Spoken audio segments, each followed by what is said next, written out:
अस्सलाम वालेकुम नाज़रीन, मैं हूँ आपका मेज़बान खालिद जबील और आप देख रहे हैं प्रोग्राम सवाल से आगे। और आज सवाल हम पूछेंगे कि 190 मिलियन पाउंड केस, जिसको अलकादर ट्रस्ट केस भी कहा जाता है, कि तीसरी बार उसका फ़ैसला क्यों मुअख्खर हो गया। फिर एक सवाल ये भी बनता है कि 17 जनवरी को फ़ैसले की नई तारीख मुकर्रर की गई है और 17 जनवरी को ही इस्लामाबाद के हाई कोर्ट के जजेस की तकर्री के लिए जुडिशल कमीशन ऑफ पाकिस्तान का इजलास भी बुलाया गया है। और फिर एक सवाल ये बनता है कि 9 मई के केसेस के हवाले से बड़ी पर्टिनेंट क्वेश्चन रेज़ किया गया कि आर्मी एक्ट या ऑफिशियल सीक्रेट एक्ट में अगस्त 2023 में तरमीम की गई और इस तरमीम का इत्तलाक वो मई के मुकदमात के ऊपर कैसे माजी में कर दिया गया, एग्जैक्टली वैसे ही जैसे इस्लामाबाद हाई कोर्ट ने रिसेंटली तोशाखाना केस में किया था कि रूल्स जो हैं वो को 2022-23 में उसकी तरमीम की गई और इतलाक़ उनका जो है वो 2020-21 के केसेस के ऊपर किया गया। इसी किस्म का सवाल सुप्रीम कोर्ट में उठाया गया और फिर पीटीआई के और हुकूमत के मुज़ाकरात के हवाले से भी पीटीआई ने स्पीकर नेशनल असम्बली को रिक्वेस्ट किया है कि तीसरी नशिस्त का एहतमाम किया जाए और अगर उसमें कमीशन कायम ना हुआ तो फिर चौथी नशिस्त नहीं होगी। ये वो सवालात या मौज़ूआत हैं जिन पर हम बातचीत करेंगे। हाफिज़ एहसान खोकर साहब हमारे साथ हैं और इसमें हम बेशतर लीगल इशू आज भी जिनसे हम बात करेंगे। हाफिज़ साहब, एक सवाल कि फ़ैसला फिर मौखर हुआ तीसरी बार और वजह बताई गई कि जी के अडयाला जेल में दोनों मुल्ज़मान अदालत में पेश नहीं हुए, बार बार बुलाया गया। इमरान खान तो अडयाला जेल में ही कैद हैं, बुशा बीबी बाहर थी। दूसरे फरीक का मौक़िफ़ यह है कि हमें 11 बजे का वक्त दिया गया था और अदालत 8:30 बजे बैठ गई। बिस्मिल्लाहिर्रहमानिर्रहीम। खालिद भाई, इसमें कोई शक नहीं है कि पाकिस्तान का एक बड़ा हाई प्रोफाइल एक केस है जिसके अंदर दोनों एस्पेक्ट्स हैं, जिसका लीगल एस्पेक्ट भी है, जिसका पॉलिटिकल एस्पेक्ट भी है। और ये चंद उन केसेस में से एक केस है कि जिसके अंदर एक स्ट्रॉन्ग किस्म की डॉक्यूमेंट्री एविडेंस जो है वो रिकॉर्ड के अंदर है, चाहे वो कैबिनेट रिलेटेड रिकॉर्ड है या एनसीए का मनी लॉन्ड्रिंग के ऊपर अकाउंट फ्रीजिंग ऑर्डर्स और एक सेटलमेंट है, और फिर पाकिस्तान की सुप्रीम कोर्ट के अंदर किस तरह वो पैसा आया और फिर पाकिस्तान की सुप्रीम कोर्ट ने भिजवाया।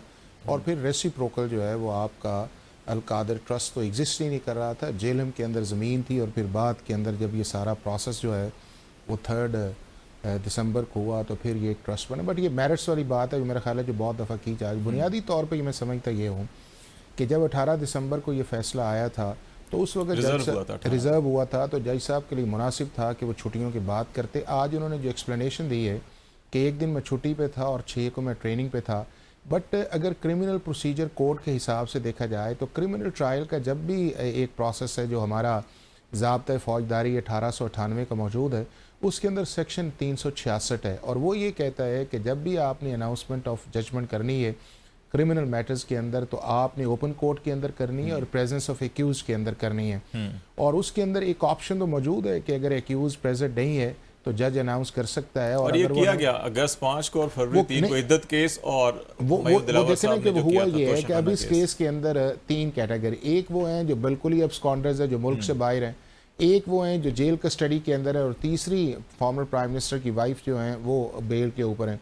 अब जब पहली दफ़ा सुनाया गया तो एक ह्यू एंड क्राई आई कि देखें जी ये तो सज़ा ही नहीं हो सकती अगर मुलज़म मौजूद ना हो, और इसके अंदर ये है कि ये लॉ है और ये लॉ इसके अंदर। और आज भी एक नैरेटिव बनाने की कोशिश की गई, लेकिन चीज़ ये है कि मैं समझता हूँ कि जज ने एक मुनासिब एक ऑर्डर किया है कि जिसके अंदर उसने उसकी लॉ के अंदर परमिशन तो है उस चीज़ के अंदर कि वो अनाउंसमेंट ऑफ जजमेंट कर सकते हैं, और अगर वो एक डेट दी गई और अगर अगली डेट पे नहीं आते और वो समझते हैं कि ये एक इंटेंशनल अवॉइडेंस है तो वो अनाउंस कर देंगे। तो 6-7 दिन का एक मैटर है, लेकिन अगर ये सिर्फ इस बुनियाद पे फैसला कर दिया जाता और उसका जो भी कॉन्सिक्वेंस निकलता तो दोनों साइड कह सकती थी कि जी ये किस तरह मुमकिन है। लेकिन आज ना एक्यूज्ड है ना उनके लॉयर्स हैं, उन्हें पता है इस चीज़ का। वो बाहर थे ना, वो कहते हैं हमें 11 बजे का टाइम दिया। वो मतलब उनका ये कहना नहीं उनका नहीं, वो चेंज है उसके अंदर आई है। ये किस तरह मुमकिन है कि 8:30 बजे का एक टाइम है या 9 बजे अदालत में बैठ जाना है और आप ये कहें कि 11 बजे है। और फिर ये है कि पीटीआई की पूरी लीडरशिप जो है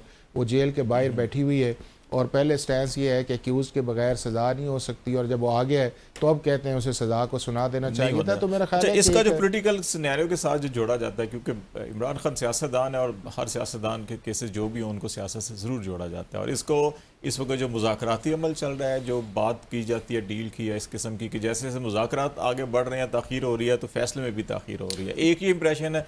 दूसरा ये इंप्रेशन है कि जी कि हाई कोर्ट में जजेस अपनी मर्ज़ी के लगाए जाने और फिर इनकी अपील ताकि अपने मर्जी के लगाए जजेस के पास ले जाएं ताकि इस फैसले को वहाँ पे बरकरार रखा जा सके? नहीं नहीं खालिद भाई, एक तो ये है कि बिल्कुल हमारे मुल्क के अंदर एक कॉन्स्पिरेसीज होती हैं और उन कॉन्स्पिरेसी थ्योरीज पे बात की जाती है। अगर आप पहले का एक देखा जाए तो मेरा नहीं ख्याल कि इसका पॉलिटिकल डायलॉग से कोई ताल्लुक है, चूँकि PTI बताते खुद कह चुकी है कि इसका फैसला आए, हमारा पॉलिटिकल डायलॉग का प्रोसेस जो है वो जारी रहेगा और वो पॉलिटिकल डायलॉग का प्रोसेस अनएंडेड नहीं है। 31 जनवरी है, उसमें एक्सटेंडेड भी हो सकता है।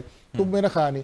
दूसरा उस चीज़ के अंदर है कि अभी जुडिशल कमीशन की मीटिंग होनी है, फिर उसके बाद ये है कि वो सारा एक प्रोसेस आएगा, फिर ओथ आएगा, फिर किस तरह जाएगी। और हमेशा जो है वो जब भी कोई DB बनती है नैब की या किसी और, तो उसके अंदर एक सीनियर मोस्ट जज जो है उसके अंदर होता है और दूसरा जो है उसके अंदर एक जूनियर जज आता है। तो मेरा नहीं ख्याल कि इस तरह की कोई चीज़ है। लेकिन वो क्योंकि हाई प्रोफाइल केसेस होते हैं तो कोई सियासतदान मौका नहीं देने जाते। कि ये रियासत अली आज़ाद साहब ने ज्वाइन किया, हमें ज़रा उनको भी ले लेते हैं। रियासत साहब, ये बताएं कि तीसरी बार फैसला जो है कि मौखर किया गया है और दो मुतज़ाद आरा हैं। एक है जी कि 11 बजे का टाइम हमें दिया गया जो एक्यूज़्ड पार्टी है और अदालत सुबह 8:30-9 बजे बैठ गई और एक मुलजिम तो अडयाला जेल में कस्टडी में ही थे, एक बाहर थी जो 11 बजे के करीब पहुंची की कोई टाइम कहती जी हमें 11 बजे बताया गया। तो ये जो इसको सियासी मामलात के साथ, मुज़ाकरात के साथ, डील के साथ जोड़ा जा रहा है, ये वो है या वाकई कोई टेक्निकल इशू था? ठीक है, छुट्टियाँ आ गई, जज साहब नहीं थे अवेलेबल, तो अब फैसला तैयार है, लेकिन ये मामला हुआ। बिस्मिल्लाहिर्रहमानिर्रहीम। खालिद साहब, मेरे से हर शख्स को 1000 मरतबा इख्तलाफ करने का हक हासिल है, लेकिन मैं अपनी नाक़िस राय देते हुए बहुत मेंटली क्लियर होकर गुफ्तगू करता हूँ। मैं कहता हूँ कि ये अंधे शख्स को भी नजर आ रहा है कि इसमें एडजमेंट क्यों हो रही है।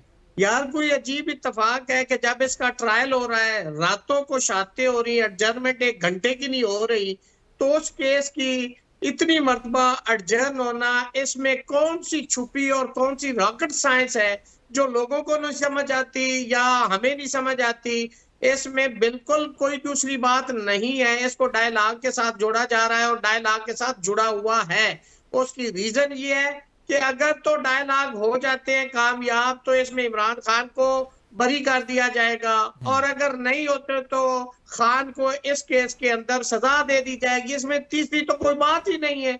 तो मैं समझता हूं कि अदलिया क्या, मैं समझता हूं कि उसका ये काम है कि वो सियासी डायलॉग का इंतजार करे, वो केसेस को सियासी डायलॉग के साथ जोड़े। इससे अदलिया की साख खराब होती है और मैं इस चीज के खिलाफ हूं। फैसला आपने लिखवा दिया है, आप उसको प्रोनाउंस करें। आपने तो देखा कि जो इमरान खान के कितने केसेस उसमें कैसे जजमेंट्स आई, ये आपको सारा खालिद जमील साहब बिल्कुल अजबर है और रोजे रोशन की तरह यहाँ है। ये है कि जब ट्रायल होता है फौजदारी तो सारी एविडेंस लिखी जाती है और साथ साथ क्रॉस एग्जामिनेशन जो है वो जो रीडर होता है ना, वो साथ साथ स्टेनो रीडर जो है वो उर्दू में लिख रहा था और स्टेनो इंग्लिश में उसको टाइप कर रहा होता है। तो एविडेंस आपने ऑपरेटिव पार्ट देना है उसमें, तो कोई ऐसी बात है नहीं। बिल्कुल आई एम क्लियर। तो आप ये समझते हैं आजाद साहब, ये साथ जोड़ा हुआ है, ये छुट्टियां थी, जज साहब कोर्स पे थे, ये चीज़ तो समझ में आती है।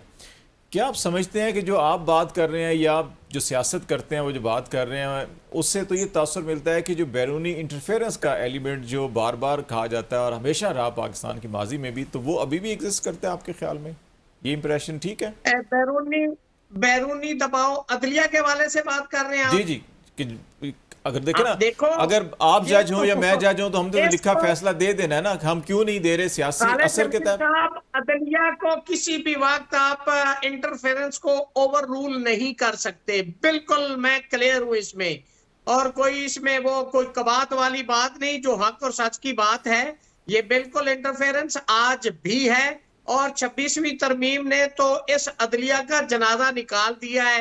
इस अदलिया के पल्ले आप वो क्या पंजाबी में कहते ना, एक टके दी एक कोड़े दी कोड़ी दी केड़ी है ना, वो नहीं बाकी उनकी आजादी छोड़ी। आजादी खत्म होगी, आजादी का जनाजा निकल गया है। अब इस अदलिया को आप डिफंक कहें, इसको रिडंडेंट कहें, इसको आप कहें कि बिल्कुल बेबस है, तो इसमें कोई दूसरी बात या कोई दूसरी राय हो नहीं सकती। जरा हाफिज साहब, ये हुस्न इत्तफाक है कि एक तरफ मुज़ाकरात, एक तरफ फैसले में ताख़ीर, और दूसरी तरफ जो हुकूमत के ऊपर ये डिमांड आ रही थी अपोजिशन की जी कि आप कुछ CBMs करें और एटलीस्ट उन लोगों को जो पार्लियामेंटेरियन जेल के अंदर हैं उनको प्रोडक्शन आर्डर जारी किए जाएँ। और चेयरमैन सेनेट साहब ने आज इजाज़ चौधरी साहब के प्रोडक्शन आर्डर भी जारी किए हैं। गालबन एक दफ़ा पहले भी हुए थे लेकिन उस वक्त प्रोड्यूस नहीं किया गया था, तो अब ख्याल किया जा रहा है कि कल का उन्होंने ऑर्डर दिया है तो मुमकिन है आ जाएँ। तो चीज़ें तो दिखाई देती हैं कि शायद पैरेलल सारी चीज़ें चल रही हैं, कहीं ना कुछ तो मामला है।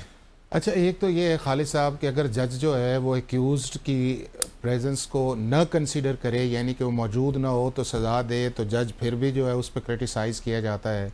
और अगर आज जज ने वो मौका दिया है तो फिर ये कहा जा रहा है कि उसने मौका क्यों दिया है, और अगर उसने मौका दिया है तो वो कानून के मुताबिक दिया है कि जज जो है जब इंसाफ कर रहा होता है तो उसने कॉपीज़ डिलीवर करनी होती है, जो सेक्शन 371 के अंदर है। अब जो अंदर फॉर्मर प्राइम मिनिस्टर बैठे, उन्होंने कहा जी मेरी फैमिली आएगी तो मैं जाऊंगा, यानी कि मेरी वाइफ आएगी तो क्या उनको उठा के जो है वो आगे ले आते और फिर एक नया सिलसिला बन जाता कि देखें जी ज़बरदस्ती लेके आए उन चीज़ों को। तो अगर जज ने एक जुडिशल रिस्ट्रेंट का मुजाहरा किया है या एक इस एब्सेंस को जो है वो उन्होंने कहा है कि चलिए अगली डेट के अंदर आ जाएं, तो वो हो जाएगा। और उस पर मेरा ख्याल है कि जिस तरह उन्होंने कहा है कि जी जजमेंट मैंने लिख ली है, और ताकि एक ये भी चीज़ रह गई कि पता नहीं अभी लिखनी थी या क्या करना था। दूसरा उसके अंदर ये है कि आपने एक सवाल किया बड़ा इंपॉर्टेंट, जो है अब 17 की डेट है, 17 तक तो नहीं है, PTI की डेडलाइन जो है वो है 31 जनवरी तक। इसका मतलब ये है कि 17 के अंदर जजमेंट अब आएगी, अगर वो एक्यूज प्रेजेंट हैं तब भी आएगी, नहीं प्रेजेंट है तब भी आएगी, ताकि एक्सक्यूज खत्म हो। फैसल चौधरी साहब एक सेकंड, अब यूसुफ रज़ा गिलानी साहब वाली बात, यूसुफ रज़ा गिलानी आपको याद होगा कि जब स्पीकर नेशनल असम्बली भी थे तो मोहतरमा बेनज़ीर भुट्टो के दौर के अंदर जो था, उन्होंने शेख रशीद का भी प्रोडक्शन ऑर्डर जो है वो बड़ी मुखालफत के बाद जारी किया। तो मेरा ख्याल है कि उनकी पर्सनैलिटी ऐसी है कि उस पर्सनैलिटी के अंदर की है, और एक अच्छी चीज़ की है कि अगर उन्होंने किया है कि जितनी देर तक लॉ इजाज़त देता है तो वो उसके अंदर हो जाएगा। फैसल चौधरी साहब, आप वकील हैं इन केसेस में इमरान खान साहब के, और ज़रा आज बताएं ना कि वो आपको टाइम 11 का दिया गया था, 9 बजे का दिया गया था, या क्या हुआ क्या नहीं हुआ?